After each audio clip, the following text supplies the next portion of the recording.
आशा करता हूँ आप सब बहुत अच्छे होंगे। मेरा नाम है सिद्धांत अग्निहोत्री। स्टडी ग्लोस पे आपका बहुत बहुत स्वागत है। ये खूबसूरत पहाड़ है ना, मेरा दिल कहीं दूर पहाड़ों में खो गया, लेकिन ये सच में खो जाएंगे। हम ये समझ नहीं रहे हैं और हमको टफ डिसीजंस लेने पड़ेंगे। बात करेंगे थंबनेल्स के लिए। आपको कोई बहुत ही बड़े चीज़ों की ज़रूरत नहीं है। आप नॉर्मल थंबनेल्स बनाइए और बहुत बढ़िया बनाइए। ये हम आपको बताएंगे, निखिल सर आपको पढ़ाएंगे। 200 रुपये का मात्र एक कोर्स है। टोटल 9 मॉड्यूल है। 1 अप्रैल से क्लास शुरू होगी।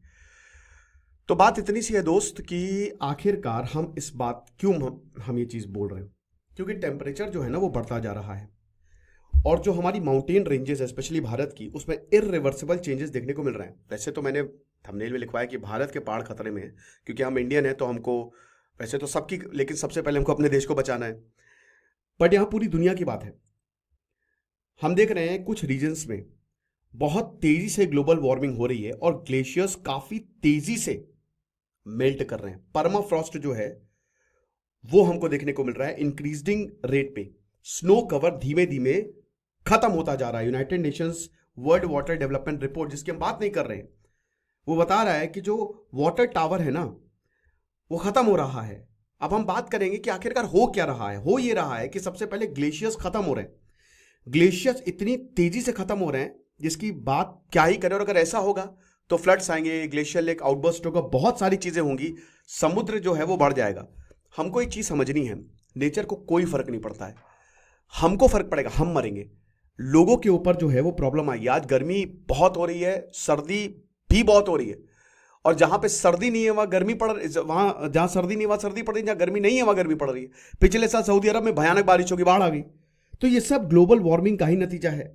तो साइंटिस्ट बताते हैं कि भाई सबसे बड़ी बात, कितनी स्नो गिरी ऐसे ही तो आप नापते हो, ठीक है, और कितना मेल्ट हुआ ऐसे ही नापा जाता है। ग्लेशियर कितना ज्यादा मेल्ट हो रहे हैं।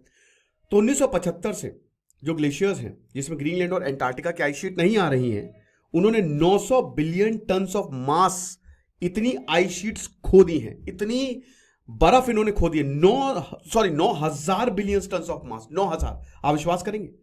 यानी कि मान के चलिए कि इसको अगर आप देखोगे तो जर्मनी जितनी बर्फ, एक पूरा जर्मनी उतनी बर्फ की मोटी चादर बिठा दीजिए और थिकनेस उसकी 25 मीटर तक मोटी बर्फ, और जर्मनी जितना बड़ा जर्मनी है उतनी हमने आइस कवर खो दी है, ये कहा गया है।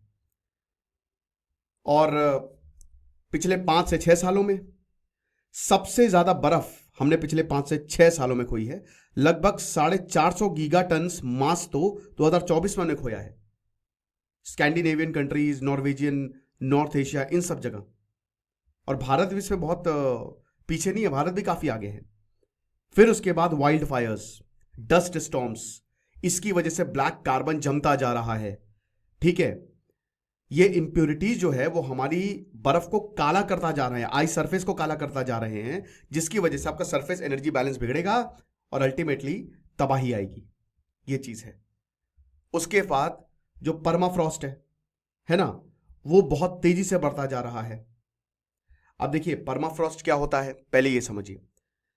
बर्फ होती है, बिल्कुल आप कहेंगे सर बर्फ तो होती है ना, हर चीज में हम बर्फ डालते हैं और बर्फ ही देखने तो एक्चुअली हर जगह जाते हैं लोग, राइट। हर जगह मतलब क्यों जा रहे हैं लोग? बर्फ देखने जा रहे हैं।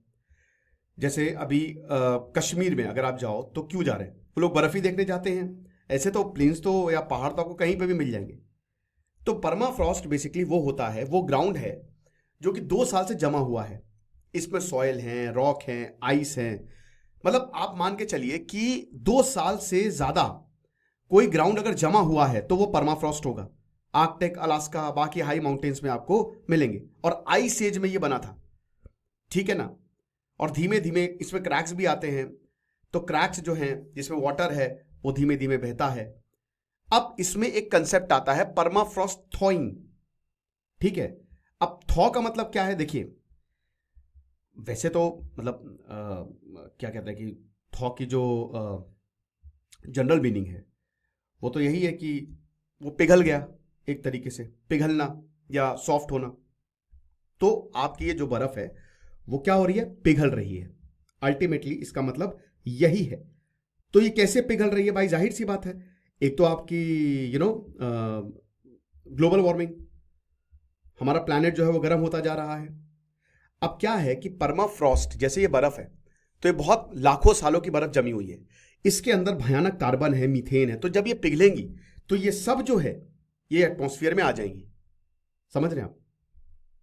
तो जो 0 डिग्री सेल्सियस पे है वो अब धीमे धीमे उसका टेम्परेचर बढ़ रहा है। तो अगर इन रीजन्स में जहां पे परमाफ्रॉस्ट पाया जाता है तो वहां पे क्या होगा, ग्लोबल वार्मिंग और तेजी से होगी।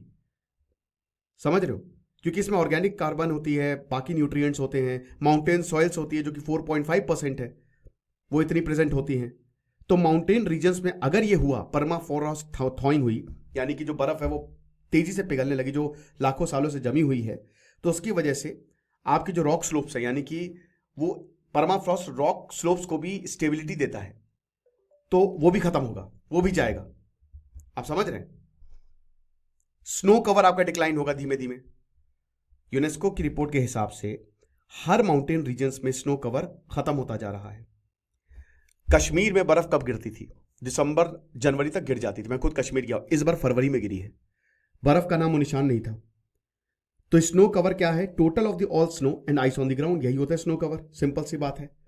जो नई बर्फ आ रही है और जो पुरानी बर्फ है, स्टडी बताती है uneven global retreat of persistent mountain snow cover, mountain में वो बढ़ती जा रही है और स्नो कवर में 7.79% का डिक्लाइन देखा गया है 1979 से लेकर 2022 तक। ये काफी अच्छा खासा है। Then there is snowfall pattern. कुछ जगह पे अजीबोगरीब स्नोफॉल पैटर्न, जैसे एक इतने सालों से एक पर्टिकुलर टाइम पे स्नोफॉल बारिश होती है। हमको पता है कि जुलाई अगस्त सितंबर में बारिश होगी, लेकिन अब ये मई जून में होने लगे तो यही हो रहा है कहीं पे। अब जैसे वही कश्मीर का एग्जांपल देखिए, जब स्नो नहीं गिर रही थी तब गिरी वहां पे, है ना? तो एटमॉस्फेरिक वार्मिंग की वजह से ये जो स्नोफॉल है ना वो शिफ्ट हो रही है। लोअर एलिवेशंस और वार्मर जो क्लाइमेट्स हैं, they are undergoing great decrease in snow cover. ये चीज है। और आपको बता दो कि जहां पे बर्फ गिरती थी वहां पे बारिश हो रही है। क्यों ये डेंजरस है?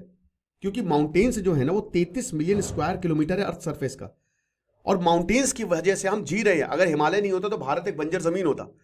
हिमालय की वजह से वो हवाएं यहां पे नहीं आ पाती हैं जो हमको मार देंगी, वो टकरा के साइड में चली जाती हैं। लगभग 2 बिलियन, आप समझ रहे हो, 200 करोड़ लोग जो हैं वो इन माउंटेन्स पे डिपेंड करते हैं।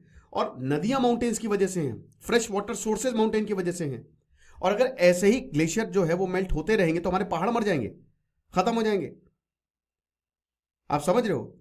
It will become more erratic, uncertain and variable. समझिए आप।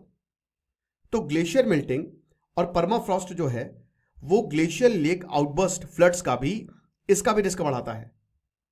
और अभी हमने भारत में ही देखा, उत्तराखंड में पिछले 10 सालों में तकरीबन 5 से 6 ऐसे खतरनाक इंसिडेंट हुए हैं, और अभी और भी होने बाकी हैं। 12,000 डेथ्स हुई हैं पिछले 200 सालों में सिर्फ इस वजह से।